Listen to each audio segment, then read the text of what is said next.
your favorite spot, Papa? Okay. Don't roll over on me, man. I ain't rubbing your belly right now, bro. You're looking all crazy and everything, man. I ain't rubbing your belly right now. Gotta get comfortable, man. Gotta get comfortable, man. Gotta get comfortable, man. You know what I mean? That's how you get comfortable. This rain on. Yeah. Woo, child.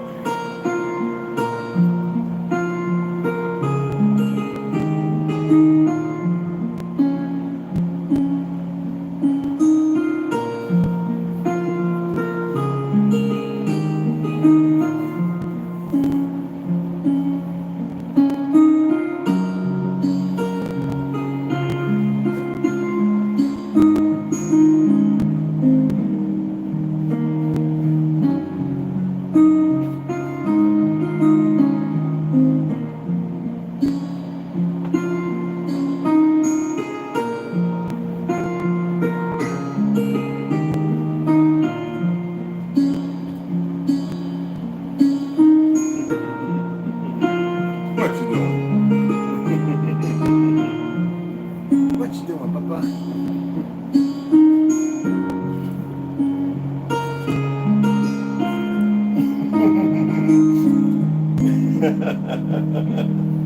You gonna take my foot, man? You gonna take my foot, man? You gonna take my foot, man?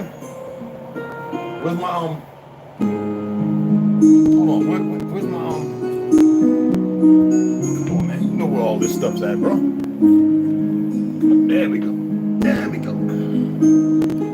There we go. Time to get comfortable.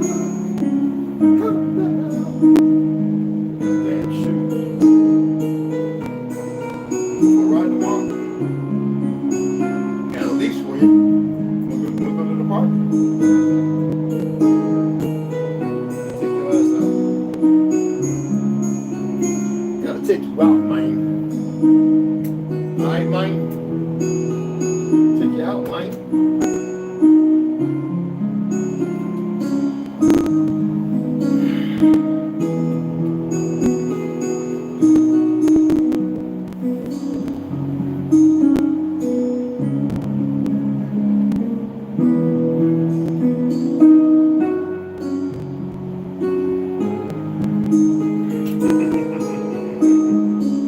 What you doing?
man. I'm gonna get it. Grab my foot.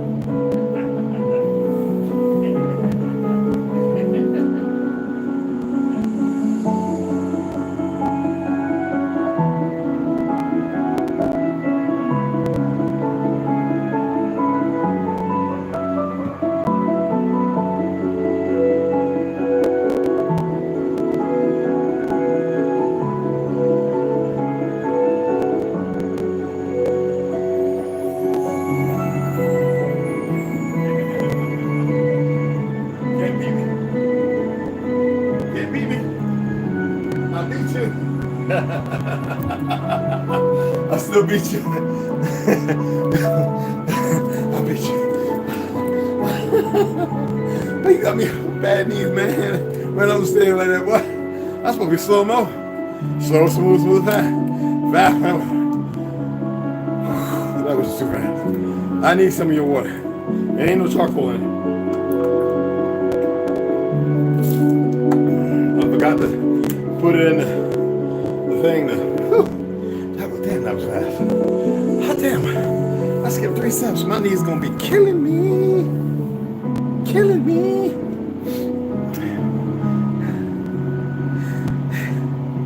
That was it, man. You trying to run me ragged. Take you out there for a long run. See how long you hold up then. He retarded.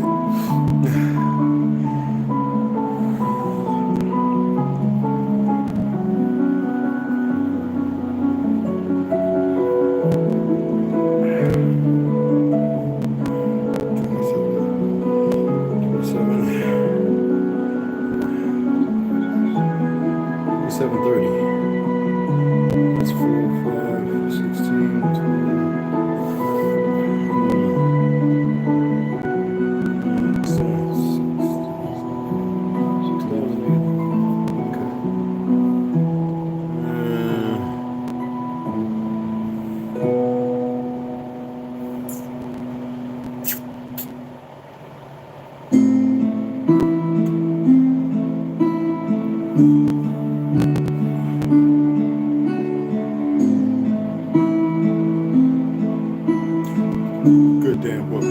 Read that tonight. Finish with all the prophets.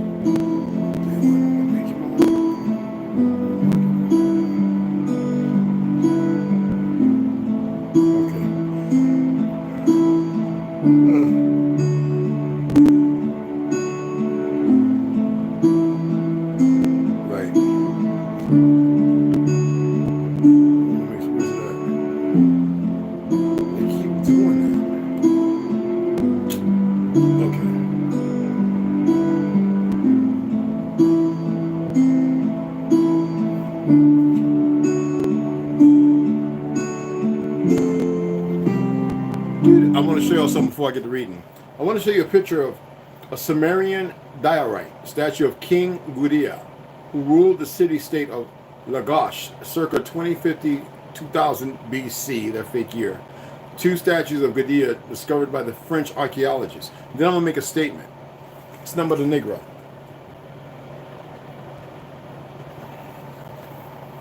So we're going to talk about Sumer.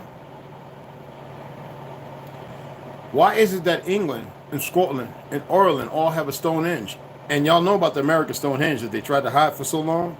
Yeah, I shared that about like 15 years ago on MySpace. And everybody says, man, now everybody's talking about it, right? Like, for real.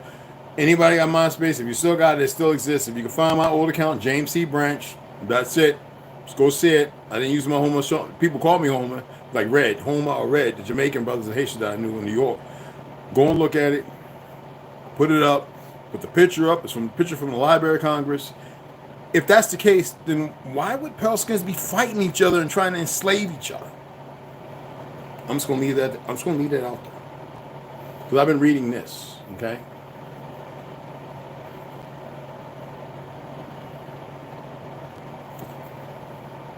I'm not here to prove nothing to nobody. I'm just tired of people in their law. They think they debunking something. And their whole life is debunked. Okay, now let's get back to the people. Come on in. I'm doing some math and books, and they had, I went to the post office and they were like, it's, I call it the Thorazine Shuffle.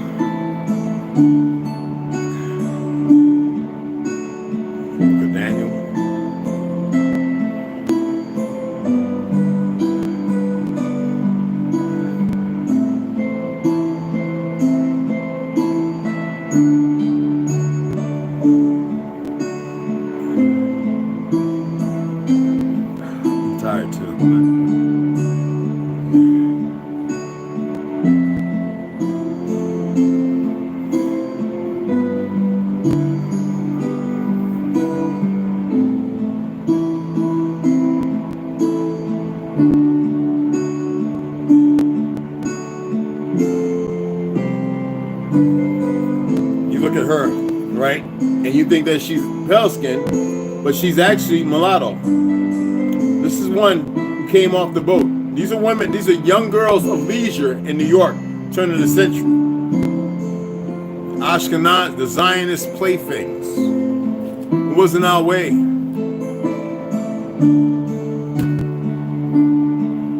wonder they won a world war, so they got a nuclear annihilation, and they can feel blameless.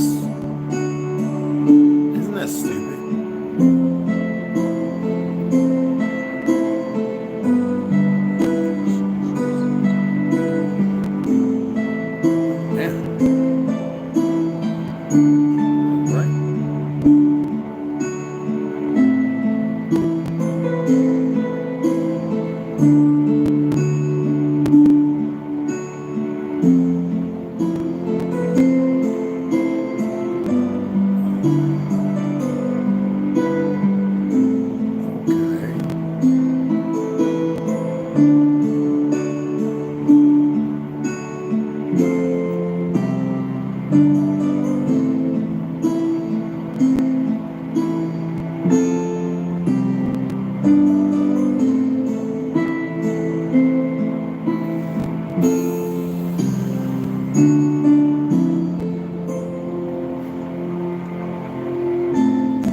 Hey, so how's it going? What's going on, beloveds?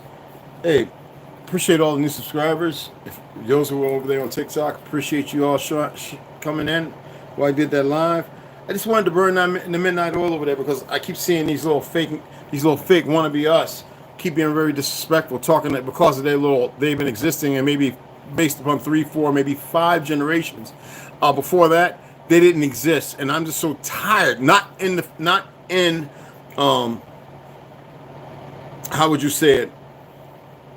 Not in the vernacular as they believe. Not in the vernacular as they believe. In the story of things, they didn't exist. Not as per se. Those, the Z, you see that all over the tanks, the Russian tanks and all, whatever, right? That their narrative, because that's their narrative. And you would think that people would be upset if they would start studying and find the truth. And what's even more shocking is I went on this one guy's little thing, and I went in and I says, you know what, you guys are bogus. I mean, even the Cherokee chief in Oklahoma told you who we are, and you people still sit up here, and it's people all over earth who tell you who we are, and yet y'all still sit up here arrogantly ignorant. You're worse than the Pelskins, and you're a prodigy of the Zionists. That's not going to save your face. They don't care nothing about you. And I said, but y'all have a good day, and I left. And I said, let me go live and say some things, because I'm tired of these ignoramuses who think there's something. Instead of being something, they continue to be the antagonists of the veneration of more stupidity. You can't make this stuff up. Let's go ahead and get into reading, all right? And I didn't even hit them with no real knowledge of anything. I just told them as it is, because I'm tired of people always wanting to believe in something, looking for a handout or somebody to support some fiction. I'm not looking for nobody to support anything I say. I'm always saying references, sources, and go read. Right now, I'm reading different stories that could be the combination of fantasy. But inside fantasies, you now know between DC, Marvel, and all the comics out there, even Image, there's some basic truth of who we are. I mean, look how they took the Black Panther and Ohio and Wakanda and all that, and they created an out of America experience. They had to make it a Pan-African ideology, and the idiots were dressing up. People, our own people and niggas dressing up, putting on Chinese dashikis and running around with seashells, not knowing that everybody on all lands use seashells based upon a narrative created by our Muskegee-speaking individuals during corn stops and everything else that was indigenous to this land and carried abroad. I'm so tired of it. You can't make this stuff up. It's like, and it's like, well, who is you to say I'm me? I'm more than a name, more than the benefactor of a piece of paper or any other stalemate of stagnicity. That's so stagnant in this stuff. You know? You got a CIB hat. Got rid of it because I thought it was stupid. Burnt it up. I don't recognize this government. Now people starting to realize it. Yeah, this government ain't real. Duh. They gotta have something. They gotta have the Great White Hope. They gotta have this and that. We're better boxers. So look at us. This, that, and other. Not dispelling my good, wonderful brothers who are capable of so much all over. Everybody is capable, but y'all are specific. They have a problem with you being chosen because of how the Zionists have downplayed who you are. Scattered the people abroad. When I was saying over millions of our people went over there in ignorance and fear, it's a fact. And many went over there and did the very same thing, the cowards, but the ones who know, they speak all the time. They're not even bothered. Who do you think James Taylor was in Africa? Who got that tyrant? And though he did some pretty nasty stuff and eating a heart piece and all whatever, yeah, war does things to you people. It does. James Taylor's original family line come from here. Want me to point out another one? Bowman told me about this one so-called king. And his clothing had maize all over it. And that's all I'm going to say. You do the research. People don't like to hear that.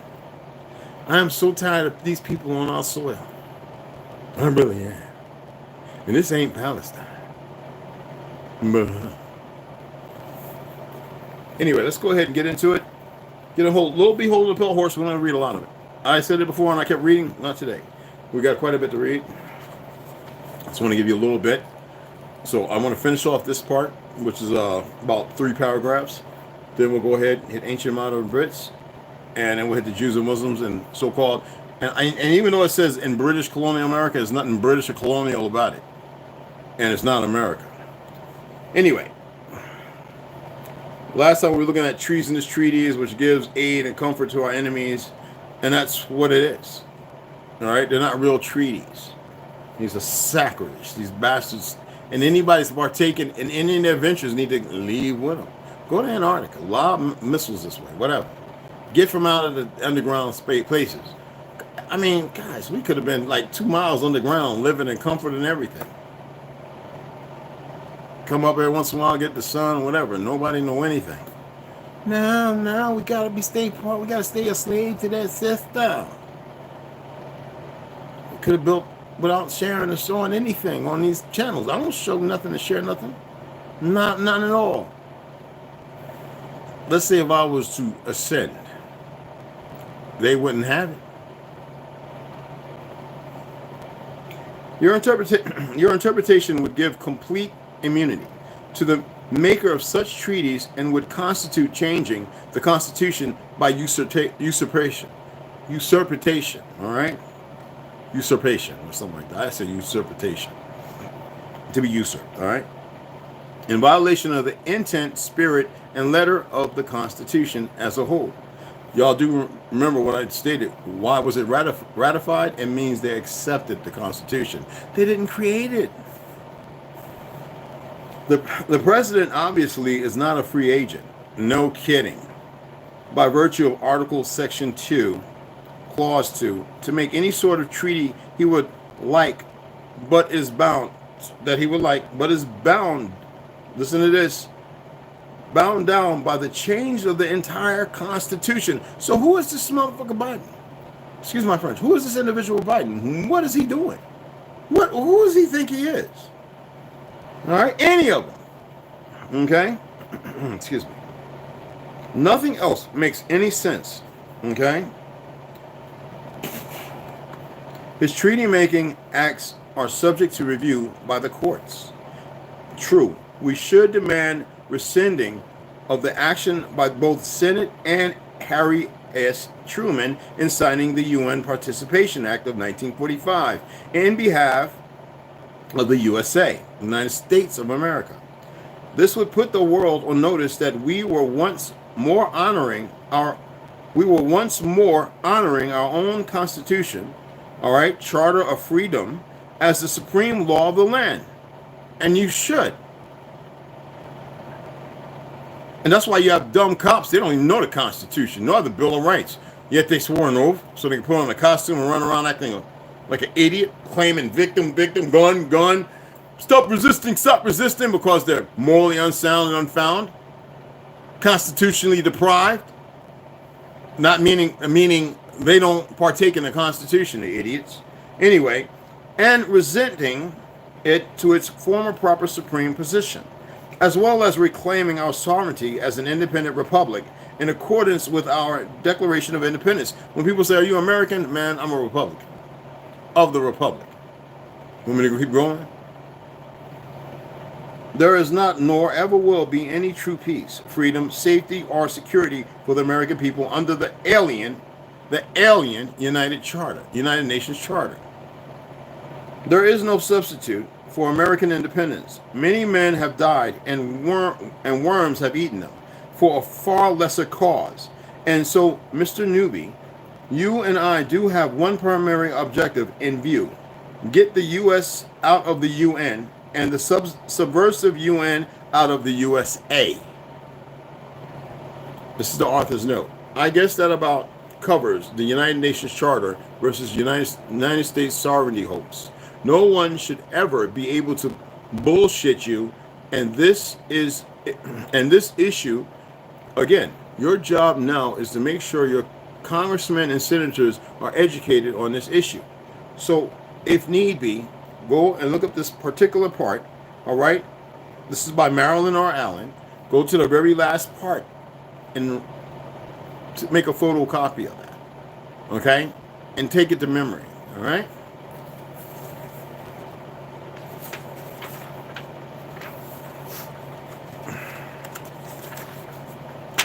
Next, we'll be getting into a proposed constitutional model for the new states of America. I'm drinking this coconut water, and it's cold, but it's giving me the burps.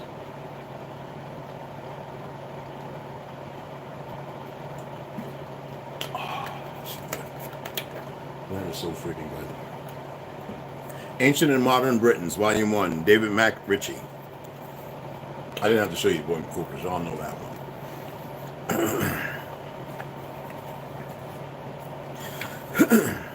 Okay. The existence of great tracts of marshlands is indicated in Pythia's description of Thul, quoted by Strabo. It was neither land nor sea nor air separately, but a certain listen to this, but a certain concretion of them all. Whoa. Like sea blubber, in which he says that land and sea and all things are suspended, and that this is as it were the bond. For example, the boundary of all things being neither passable. Excuse me, y'all. This is very small words, and it's pretty dark. I mean, I can see it. It's just, you gotta just bear with me, because what I'm reading over there is nothing but a bright light. Okay. Excuse me. Of all things being neither passable by traveling nor by selling, that he had himself seen the resemblance of this blubber, but that the rest he described by hearsay, license our British ancestors. And that's page 2 in a different book, but we're not going to go into that. What part of the British Islands Thul, was, if any, is, of course, uncertain. But if Ultima Thule was Orkney, Shetland, or the Hebrides, then Scotland seems the likewise to be Thule itself. The marshes enveloped in malarial mists, this is a malarial mist, of which Pythes speaks so quaintly, seem to have stretched over a great part of Scotland, even in the 6th century. For Procopius, writing from Constantinople, is that, and that's Turkey, so you know who came from there, all right, at that period, describes the districts north of the Forth and Clyde as a region infested by wild beasts and with an atmosphere so tainted that human life could not exist. And Mr. Skene, back to him, from whom I am quoting, adds that Stephanus, Byzantine, okay, writing from the same place half a century earlier, considered Albion to be actually a separate island, while even Gildas, himself of British descent, and writing from the neighboring shore of America,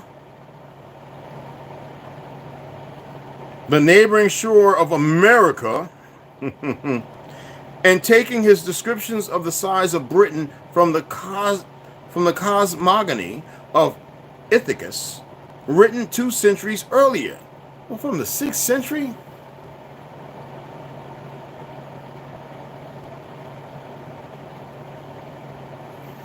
Evidently considered the country north of the Firth of Forth and Clyde as a separate island from the rest of Britain.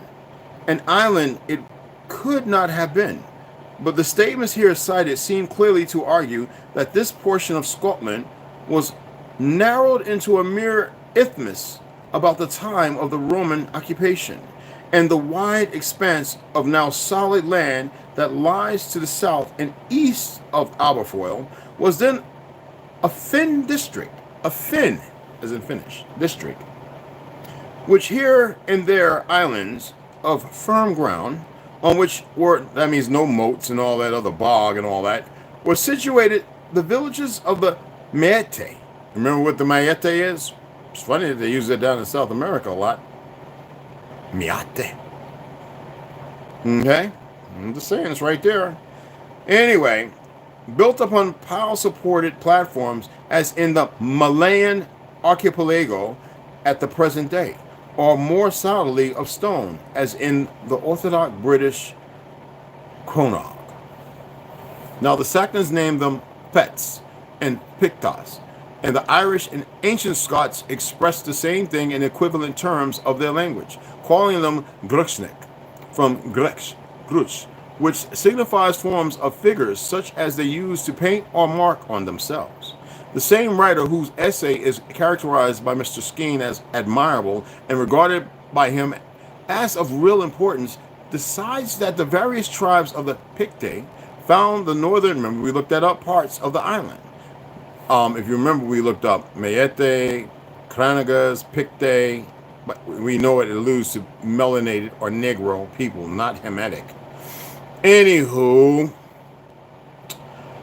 decides that the various tribes of the Picte found the northern parts of the island as yet uncultivated and void of inhabitants when they came in.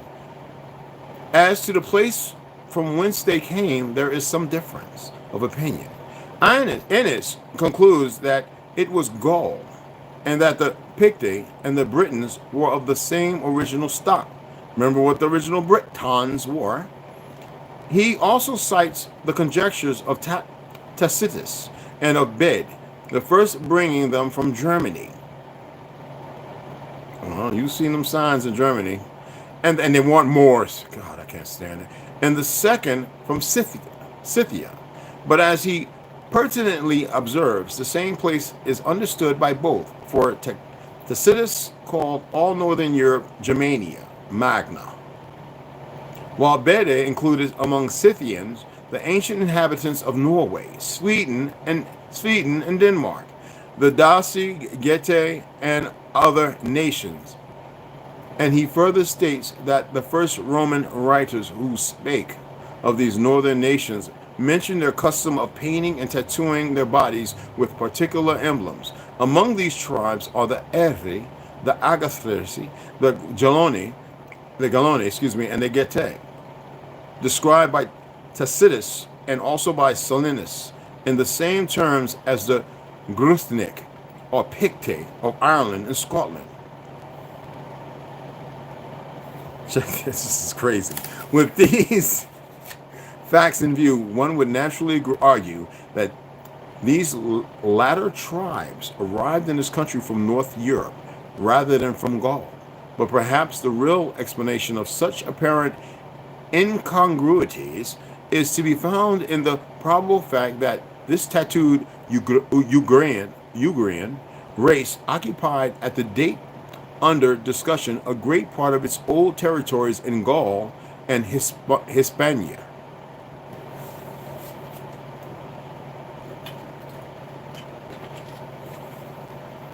I'm not going to give you all the side thing and beat the entire class.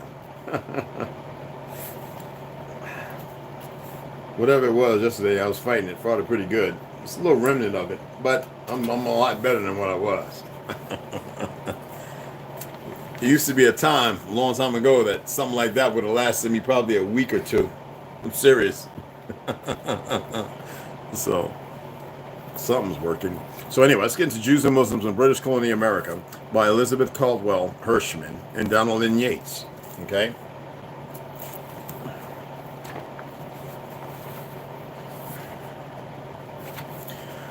Chapter 3. Virginia, first and not so English colony.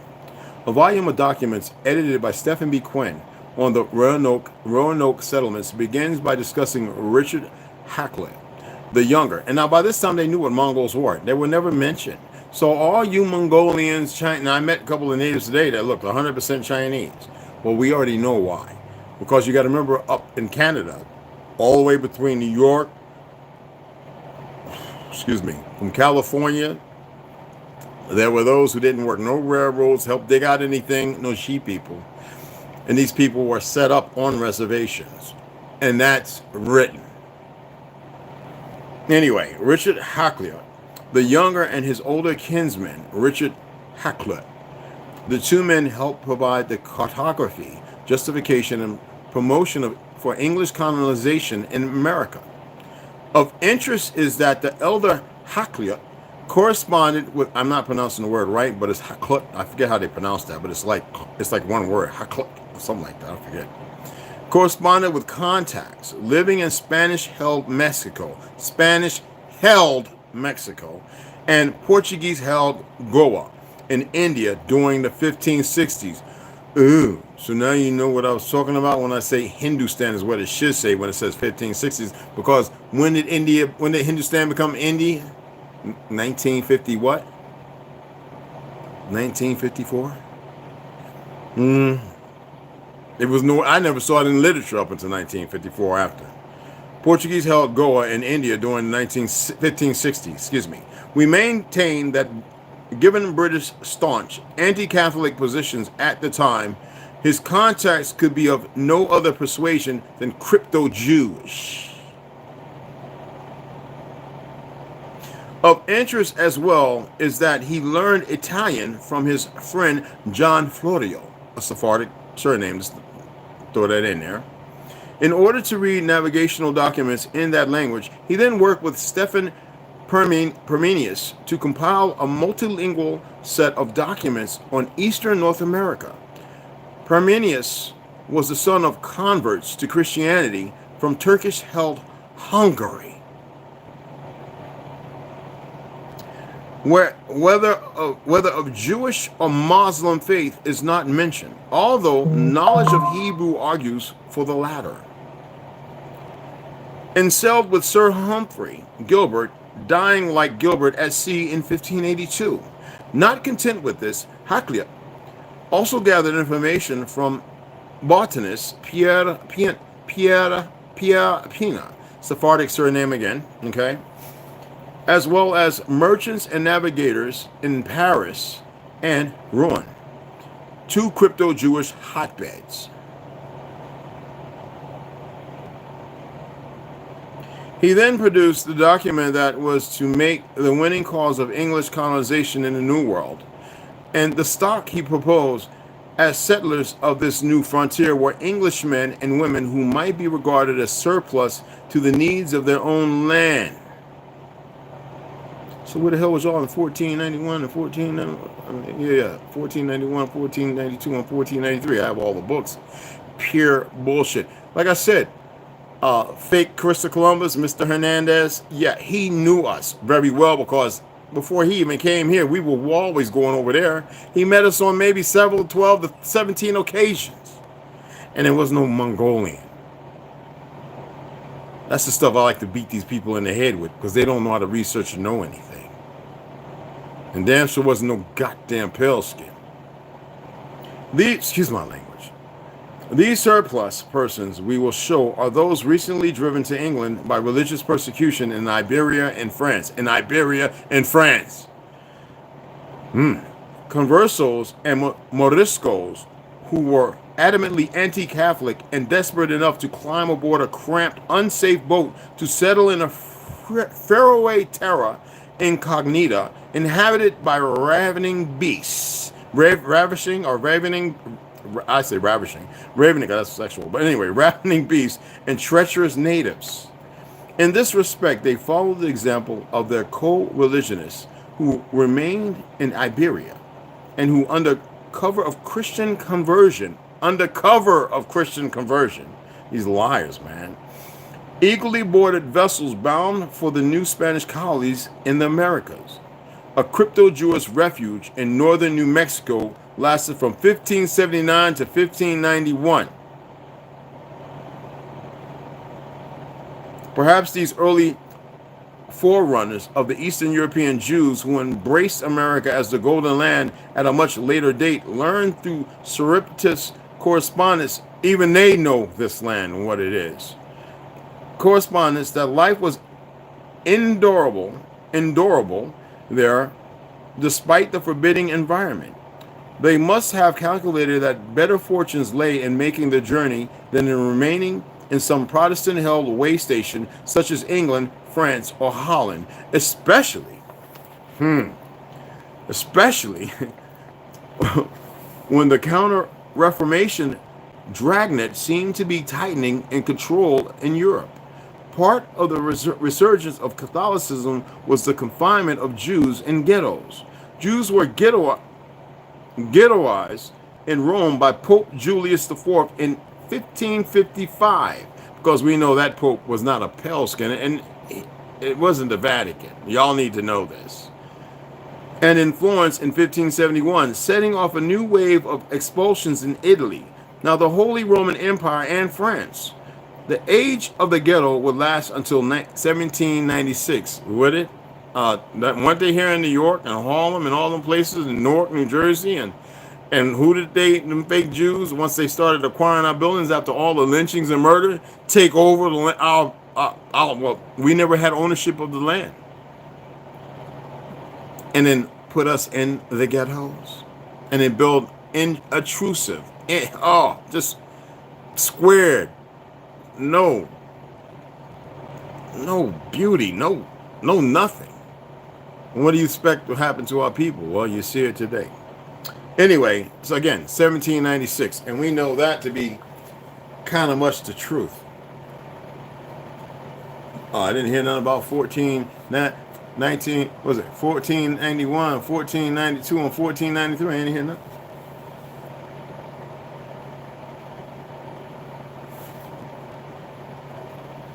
And you hear all them lands where they was at. And I told you the Zionists would sacrifice half of their own to accomplish something.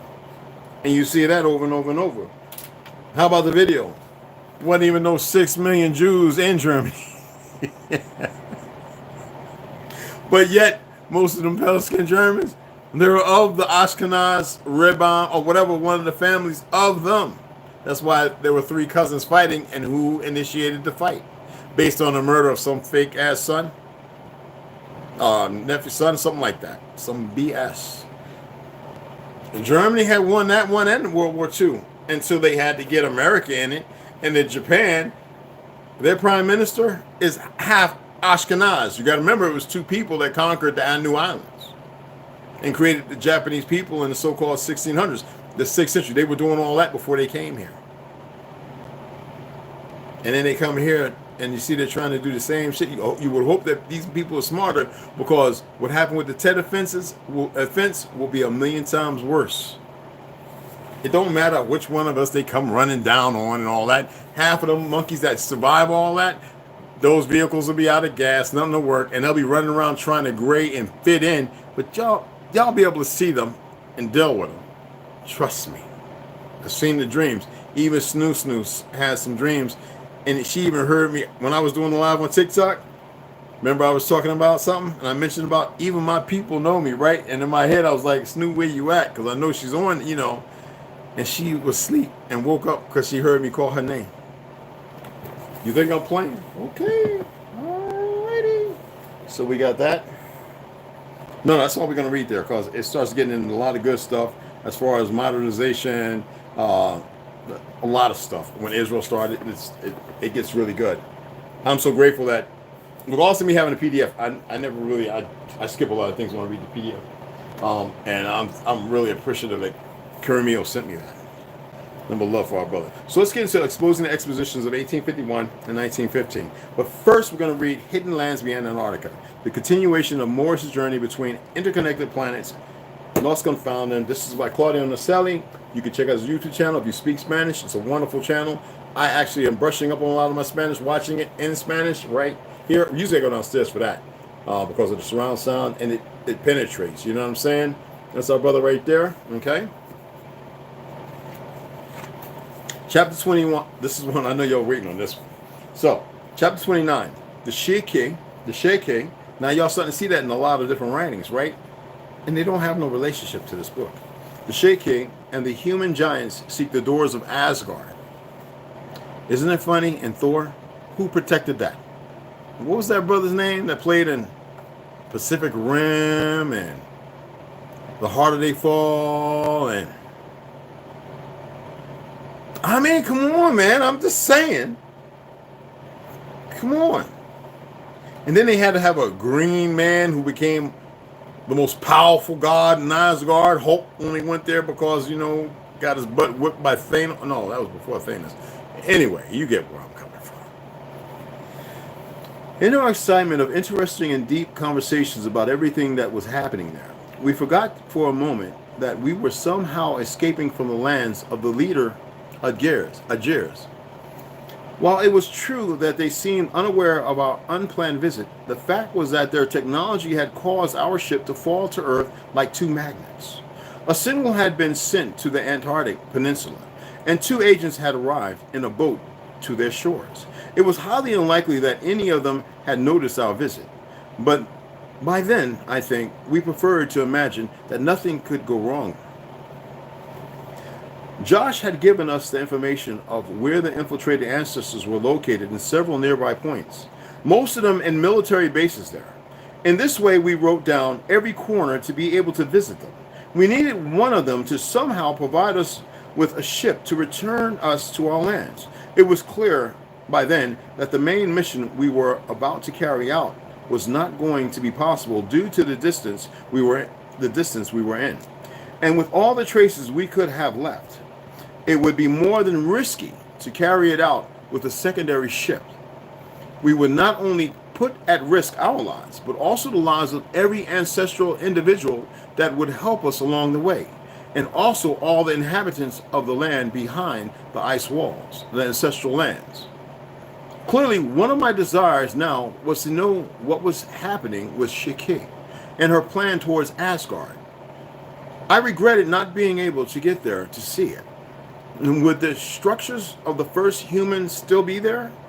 The first great humans who settled and where it all began? To later fight in the first fateful clash against the parasites. We sailed between small channels through the south of the continent, and we arrived to what Josh would tell us would be our final destination, since they had to return immediately, and from there we should visit several points indicated by them that could rescue us. My body was really sore and dizzy, and the ancestral medicine kept me still standing and with some strength. But I think more strength was provided by the fact that I would be able to make contact again with the society of the new humanity, my brothers that I had left so long ago.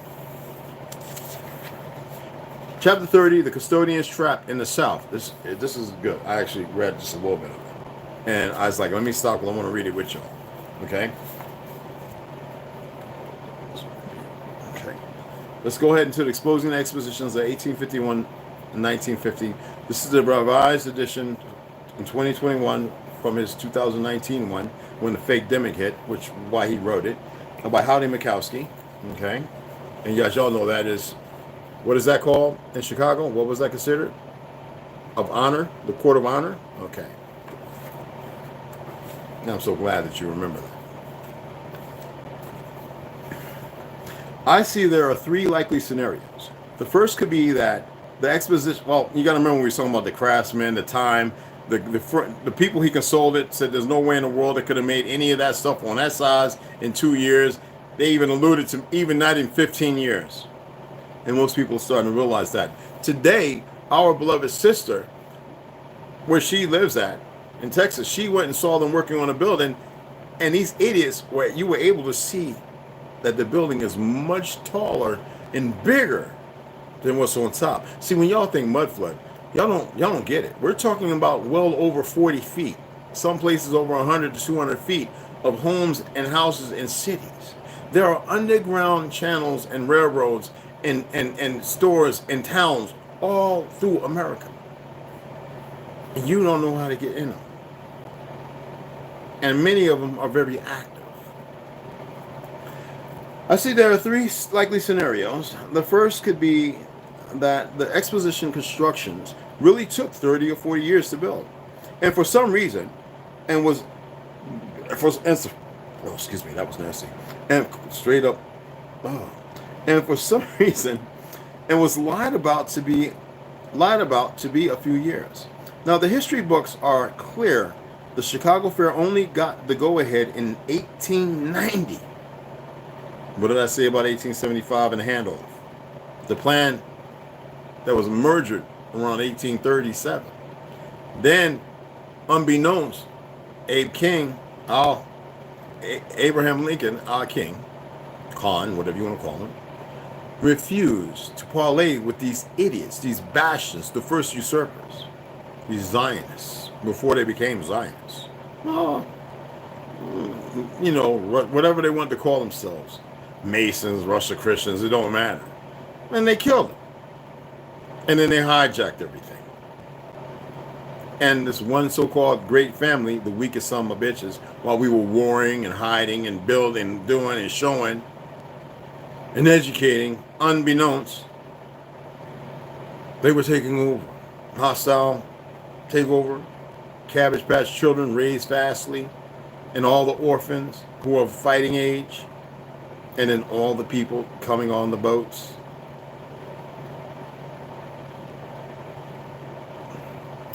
Anywho, let's carry on. The history books planning and landscaping in 1891. Since I do not think the Chicago Expo was being built in 1851 at the same time as London's, we must move to the next theory. The second, more likely scenario is that the construction did take only 2 years to complete. Well, for that to be true, it would mean the builders in the 1890s had access to a highly advanced technology for building and transportation that they were not supposed to have. You got to remember, most of those people didn't even know how to damn ride a bike. Anyway, some have suggested some type of 3D printing where the entire thing could be generated on site, even perhaps ordered as if from a kit. Oh, what I'm saying is, if y'all go back and watch some videos, them people are walking around and they are looking like, no, seriously, like, look at the ones, when we get into Heaven Birds, you'll see what I'm saying, the ones who knew exactly what was going on and what they were up to. You know, millions upon millions of our people are millions upon millions upon millions. Fuck that fake Holocaust. We're talking about real millions dead of our ancestors right here. Anyway, another suggestion is that the builders had direct access to free electrical energy that was used to operate similar electrical machines similar to what we have today. The Chicago Expo had an above-ground electric railroad, and you could ride the harbor in electric boats. Where all this electricity was coming from in 1893, and what happened to these boats and trains is never answered. This is a theory that could hold weight. Did any of y'all ever look up what I was telling you about all these foreigners digging up our old trains as we looked on, guiding them, and then showing them how to get them to operate? No, I guess you did. The third theory is that many of the buildings had been there for hundreds, perhaps even 1,000 years. They were products of a much older civilization buried in various catastrophes, perhaps not that far into the past, now labeled under the catch-all term, mud flood. As such, the buildings were not built, but dug out, or maybe there was no need to dig them out. They were simply there, aged and weathered. Thus, they did not need to be built, but refurbished and painted to look new. This is something that could possibly fit a 2 or 3 year timeline. While constructing some temporary, similar-looking buildings alongside to confuse anyone into what was new and what was old. Because some of the buildings at these expositions have already been there long before the supposed construction process began. If either of these final two hypotheses are even close to the truth, it would change history drastically. Isn't it funny last year that they were being outed, these so-called the very smart Chinese and Hindus, that they were being, these professors and teachers were being paid hundreds of thousands, if not millions, to pass all these as if they were really that smart.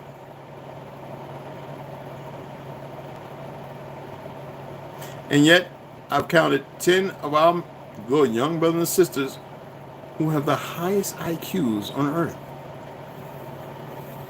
On further examination, every city in the United States since 1800 was constructing spectacular buildings such as New York's original Penn Station or Washington's old post. I used to show people at Penn Station there. Man, back in the day, man, that was not natural. Man, they ain't built none of that. The pictures of the old conductors, all Negro.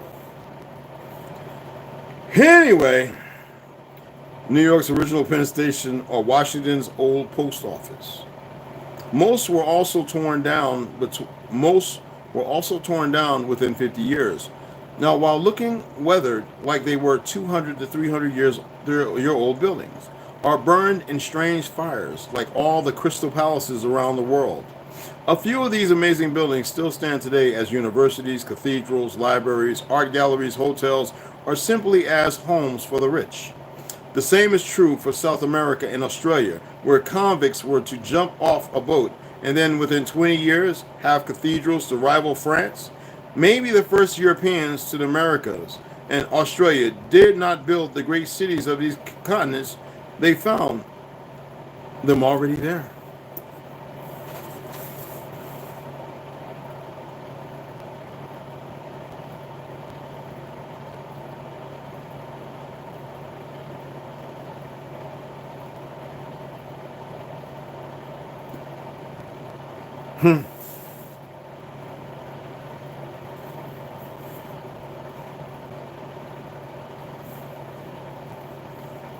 I saw Cornel West shouting, talking about man today. That sick monkey. He's about the doofus, the biggest doofus I've ever seen in my life. Y'all know what I'm talking about, Cornel West. I don't even know how he was able to even get close to being around Martin Luther King. Well, anyway, Martin Luther King, he was a whoremonger. Everywhere he went, he was partying and sexing it up. And he was a Mason. And he was no real reverend.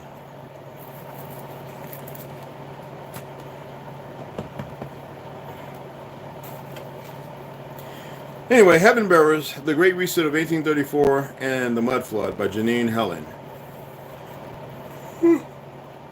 Okay. Let's go ahead and get right into it, because you know this, it's the last book. You know I love reading this book. So we already know that she was dealing with Malcolm. He expressed some things. He always said that he doesn't have no feelings to be a Phoenician. Okay? And so forth. Okay? And his father, that she learned, his father was probably some heaven bearer or something like that. So he was half Phoenician or heaven bearer. Okay? So anyway, let's get into it. And she wanted to go looking further in the basement. So let's pick up. He had someone board up the window with sheets of wood that was to the bottom of the house, but hasn't replaced the glass yet, and she wonders if he plans to. She climbs inside and takes a good look around now that she can see properly. So she's in the bottom of the house, the big mansion she's in. Okay? She remembers the staircase and wonders just how far down it goes. Each room has exquisite details on the ceilings, the window frames and doors, just like the rest of the house. But every room down here is painted a different color, and that surprises her. She keeps thinking back to the Grand Hotel she met Malcolm in and wonders what it was used for 17 years ago. What did they use it for in the old world? Was it perhaps someone's home? It is much bigger than the mansion she lives in. Maybe it really was a hotel, but there aren't even enough Phoenicians and Tartarians around to justify needing such a big hotel. At least not currently. Perhaps they will use the house, the humans that is. She isn't sure and continues to, check this out, continues to explore the rooms. She finds that metal pole she held the other night and notices it is full of engravings. In that same language that she doesn't understand, there are 14 bright blue stones placed in perfect symmetry on the one side, and she brushes over them with her thumb. I will take it with me and ask Jane about it. Maybe Malcolm, or maybe she won't ask anyone about it at all, she tells herself, and places it in the corner for her to take with her later. She can feel her frustration growing from not knowing certain things, and she wonders suddenly if her mother, her parents, were important, like King Finn and Queen Ariel. There must be something in those books, if only she could read them. Malcolm was kind enough and arranged that twice a week a local teacher comes by the mansion and teaches her how to read. But the English lessons aren't much help, considering almost all the books in the library are in that Tartarian language. The English language is new. It was created by the Heaven Bearers in order to ensure that should any human or Tartarian accidentally stumble upon the objects from the old world, they wouldn't understand them. Reprogramming and the destruction of history at its best. She scoffs and wants to throw the lantern onto the ground. This makes her extremely mad, and she realizes everything she knows and was taught in the funneling home is a lie. Funneling home means what, y'all? Boarding school. Anyway, history as she knows it, how most Tartarians know it, is all a big lie. She continues to search through the house, but most of the furniture is gone. Only a few pieces of furniture remain.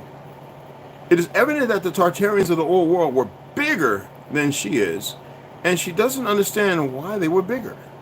She finds a bedroom.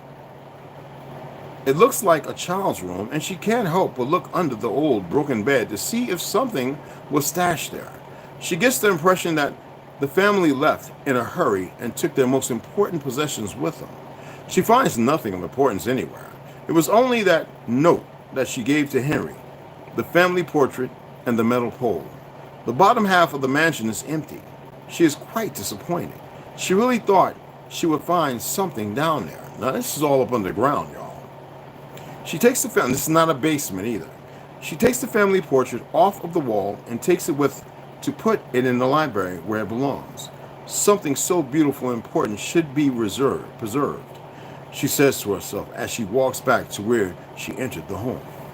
She reaches the room with the broken window, and as she is close enough to the window to climb out of it, she recognizes those black shoes standing on the bottom of the window frame, and she drops what she is carrying.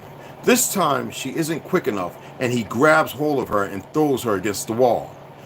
In his right hand, he is holding a rock. It looks like the same rock she used to break open the window with, and he hits her over the head with it. There is pain that spreads all over her body, and she can feel her body go limp and hit the hard, cold, tiled floor. Her eyes close, and she can see that smile. She is finally with her mother, and she lets out a tiny sigh. We're gonna stop right there. Oh, it's about to start getting good. That rock may have jarred some things in her head, people. You know, I wanted to keep reading. I ain't gonna lie, because this gets good, y'all. It's gonna keep getting good. Not only is she pregnant with twins, is she growing and maturing. She's coming into something. She's different from all the rest. You know what I mean? Anyway, I'm gonna shout y'all out. I got my PJs.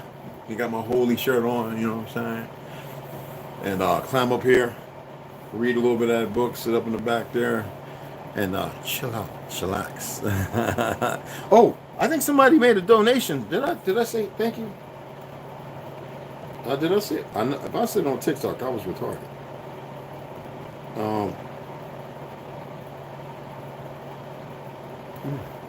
Ear itching. Mikey Cox, beloved. So I hit Tarek Peters, Raymond Berry, Mikey.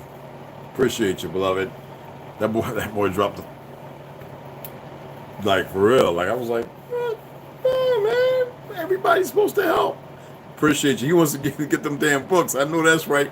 We're going to do this just like this again tomorrow. I want to keep those 6 books going. Tomorrow morning, I want to read a little bit of The Gods of Eden and The Witch Called War, because those three books are very important. And then we got the other two. I'm going to save off of that, because what's going on right now, I want people to focus on themselves, and I want to give you something that you need instead of more than what you want. I want to give you something to look at, so that when you look in the mirror, and I hope you're doing it, you're looking in the mirror and you're speaking to yourself, because nobody's going to speak to you better than you can. So what is healthier? Somebody else telling you, or you learning how important it is for you to tell yourself how important you are, how magnificent, how handsome, how beautiful, whatever it is. You get what I'm saying? It's important. It's not by somebody else's Dianetics. I mean, this is not Scientology. This is truth. You must not just believe. You must know. Okay? Forget the belief. You must know. And it's not to go flaunting all over around the place with everybody. It's important. It's imperative. It's one of the first steps in regaining and grabbing who you are. Okay? I was really attempting to hold off on that until I started reading about the Christ and a few other things, but I felt that this was required and needed at this time. All right? I had to hit the thing. Delusions of humanity. I like that. What's going on, beloved? Rondo, what's happening, beloved? You already know, man. Terry Peters, man, grand evening, beloved. Appreciate that yesterday. Herbo, what's going on, beloved? What's cracking? Man, I want to know what's going on in New York, because I heard there's a lot of weird things going on there. Original Lone Wolf, what's going on? Much love, family. What's going on, beloved? Oh, salute. What's up, tribe? What's going on, beloved? Snoo. Hey, baby girl. I know you. Are you well rested? Yeah, she's a little sick, so y'all send a little energy her way, okay, y'all? Don't have to say a whole lot. Just close your eyes, clear your mind. A healing. That's what we're supposed to do with each other. There's no secrets, nothing to hide. We're in turbulent times. I told y'all with my head, right? I was saying they're going, I'm not going to ask them for nothing. It's up to y'all if you want to send energy, and you can. Okay? Good to see you, baby. Humanity, right? Scott, what's going on? Peace, beloved. What's cracking? What's going on, man? Six Boss, what's happening, beloved? Marcus Williams, good to have you in the house, beloved. Anybody watching, if you don't know how to speak up, welcome. How y'all doing, beloveds? Himdall, he is the all-seeing and all-hearing guardian, Sentry of Asgard, who stands on the Rainbow Bridge, Bifrost. I want y'all to look into what Bifrost really is, too. Code of honor is Tartaria. Grand elevations, humble French. What's going on, beloved? Y'all are really getting it, too. I know it. I know. I'm thinking we got to see with our own eyes. Many of the old world's buildings. Yes, most people were cracking up when I was talking about Lackawanna Plaza. That's like, damn, Red. Yeah, of course, how could I forget? That place was immense when we grew up. Me and Snoo and Big Jers and a few of the guys that come in. That's old Tartarian stuff. We built it. Like, for real. They couldn't wait to tear it down. I think they tore the rest of it down around the 80s and something like that. They couldn't wait to get rid of that one. We had a station that was so high that the train would stop and it would spin it around to send it the other direction, because it would start going up to Cardwell and all that. Man, this thing was above, like, when I say above ground, New York, Chicago, they ain't have nothing on how high this train trestle was. It was way up there, y'all, like some weird kind of high, because it had to go over going to Glen Ridge, down to Newark and past. It went far. They destroyed all that early on, like during the 60s and stuff like that, in the 50s, in the 40s, 50s, and 60s. They destroyed a lot of that. And then the last part of it, where they turned into shopping and VHSs and Burger Kill and Pathmark and all this other crap. Matter of fact, they had a porn store in there where Vanessa Del Rio took a picture with her sitting on my lap while I was in the Navy. Yeah, I know Vanessa Del Rio back then. Anyway, I'm serious, y'all. This is not a joke, man. I used to climb up that thing. We used to get in trouble climbing up there. Man, you want to talk about crazy highway? I mean, but even when we were growing up, they had torn down a lot of it was a structure. It was like where you can go like if you was at the beach, like a boardwalk. It was crazy, y'all. Yeah, I know. I'm grateful that we got to see so much. I lived in a Tartarian house. You dang sure did. Place in Oregon in the living room. We had a fireplace where you could see the little hole in the back holes. and we could tell that the chimney was brand new on Essex Avenue. It was still kind of new. The furnace had asbestos. It was built in. There was a hole where the furnace used to be at. I don't know. And we had that little, where the laundry room was, I used to make all my experiments in the big train we had a bedroom and a bathroom down there. We had the cellar with all the mason jars of mom's preserves and all the barrels, big barrels of salted fish, pork, chicken, beef, blah, blah, blah. We didn't refrigerate our meat, salted. There was, this is what the neighbors said. Yeah, those are bomb shelters. I went up in there. There wasn't no bomb shelter going up under that ground, man. Going up in the back from the laundry room, we had the old crank dry, roller. We had washing machines. The Whirlpools, I think there was, or GE, or whatever. But we had the big sinks, the big deep sinks, you know what I'm saying? And we had to dry out the clothes, and we had the clothesline. Like, we had to put it through there and wring it through, and then we had the scrub board. And, boy, my days of washing stuff with that scrub board and that big tub with the foot tub. It was like a little big bathtub. Anyway, I used to open that it was a little wooden door, right? But it had still, and put the flashlight up in there with no spot. And man, it was all the way down that way, all the way down and all the way down. I was like, what is this down here? You know what I'm saying? Most people don't know that. Right? I know. I was looking at some old photos of the conductors in the trains and wonder what type of machinery they had for all the rivets. It seemed hard to believe they did it all by hand. Blacksmiths, they're restoring trains. Boom. Boom, baby girl. You want it. Thanks for the Cashapp. I met Vanessa Del Rio there too. She was cool.